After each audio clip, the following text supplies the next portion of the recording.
Hoy en este microtop tenemos para ti 6 de los peores estadios donde se jugó fútbol profesional. Luces, micrófonos, que comience el salseo.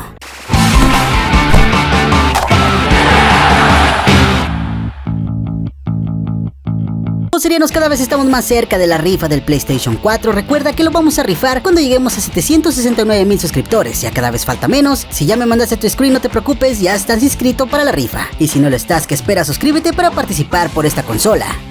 Hay que decir que algunos de estos inmuebles ya tienen mejoras y otros incluso ya dejaron de existir.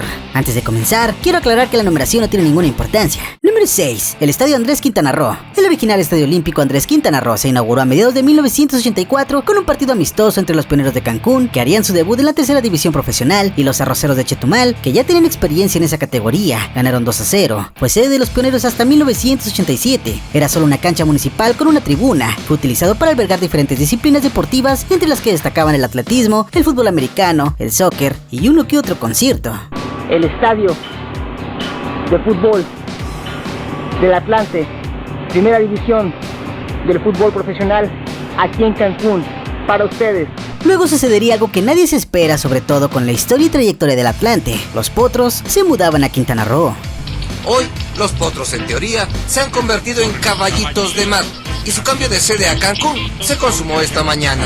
Con motivo de la llegada del Atlante a Cancún, el gobierno estatal mandó derrumbar la antigua estructura, la cual constaba de 2 graderíos, uno en cada costado de la cancha con césped que apenas albergaban unas 1,500 personas. Fue improvisada y no cumple con un buen diseño, pero sobre todo, la lejanía de las tribunas respecto al campo. Es sin duda una de las peores del país con respecto a la vista del campo. Desde una de las cabeceras es imposible apreciar bien el juego. Hay tribunas tan lejanas que no es posible seguir con detalle jugadas en el otro extremo del campo. Con todo y su trocho feo diseño, esta cancha ya tiene en su historia un campeonato. Con un gol de Clemente Valle, a 5 minutos del final, los Potros de Hierro del Atlante se coronaron campeones de la Apertura Mexicana al vencer 2-1 a los Pumas de la UNAM. Llega desde atrás Ovalle.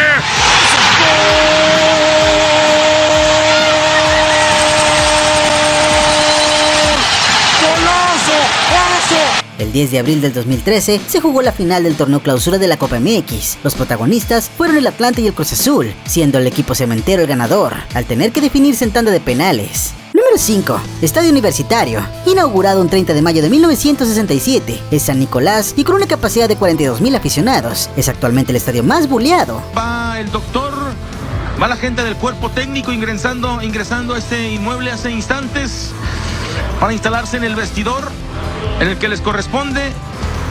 Ya vi lo que hizo. Mohamed hace una señal como de que huele feo.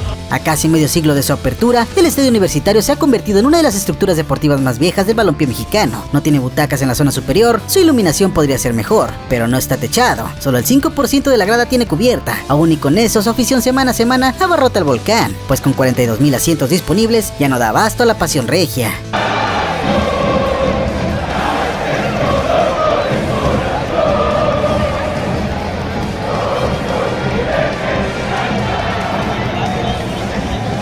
Con todos los campeonatos obtenidos en los últimos años, con el francés de estandarte, es obvio que Tigres tiene dinero, recursos, potencial económico. Debería seguir el ejemplo de su vecino Monterrey y emprender un nuevo estadio. Ni siquiera sirven las manos de pintura como le han hecho recientemente.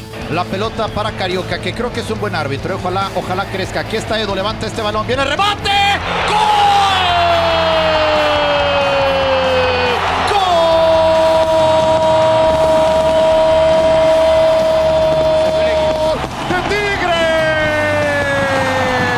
Número 4. Estadio Víctor Manuel Reina. Inaugurado por primera vez en 1982 en Tuxtla Gutiérrez, Chiapas, y con una capacidad de casi 30,000 almas. Fue en algún momento la casa de los extintos Jaguares de Chiapas. Está descendiendo.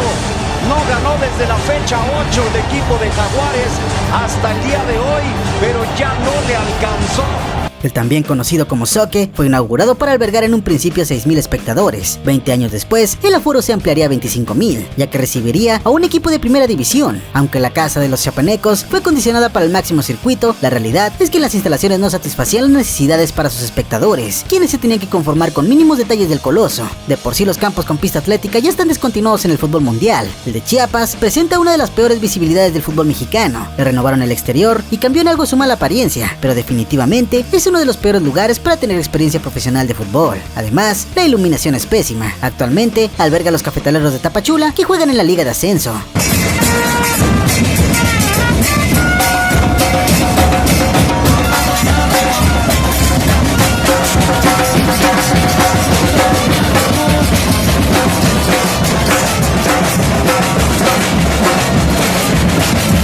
3. Estadio La Martinica. Considerado como catedral del fútbol leonés, el Estadio La Martinica fue un estadio de fútbol situado en la ciudad de León, en Guanajuato. Servía de sede habitual a la Unión de Curtidores, pero se mudaron al Estadio León. En su última etapa, funcionó como sede de los equipos Garra Leonesa y Atlético ECA de la Tercera División de México. Abrió sus puertas el año de 1950 con un cupo para 2,000 personas, cobrando 5 centavos. Al año siguiente, el conjunto Esmeralda ya entrenaba en ese estadio, que sería su sede por muchos años. De manera gradual, desde 1945, se fue finiquitando la construcción del estadio. En primera instancia, el estadio se llamó San Sebastián, pero la gente lo empezó a denominar el Estadio de la Martinica. Mi eterno agradecimiento a la Martinica. El otro día fui y le di gracias, Martinica, gracias a un lado del río, porque está clausurado. Gracias, aquí me ayudaste, aquí me hiciste. Punto. ¿Qué más puedo decir? Toda mi carrera fue ahí, teniendo oportunidad de estar en equipos. Con toda su historia, y tal vez por lo mismo, tanto parche y su mal diseño lo hicieron uno de los estadios más incómodos, no solo para los espectadores, sino hasta para los jugadores, pues tenía uno de los peores vestidores en el país, y si algo se recuerda de ese inmueble, por parte de los asistentes, eran los baños. Estaban más feos que los techados de aluminio que decoraban el estadio. Adalberto El Dumbo López, el máximo goleador panza verde, decidió hacer de ese su nicho de descanso. En su lecho de muerte, pidió ser incinerado y esparcir sus cenizas en el lugar donde vivió sus mayores hazañas. Con 67 años de historia y grandes momentos de fútbol, es como da por terminada su existencia ese estadio, símbolo de la ciudad y del balompié mexicano. Pasó a la historia debido a su demolición y como futuro centro comercial.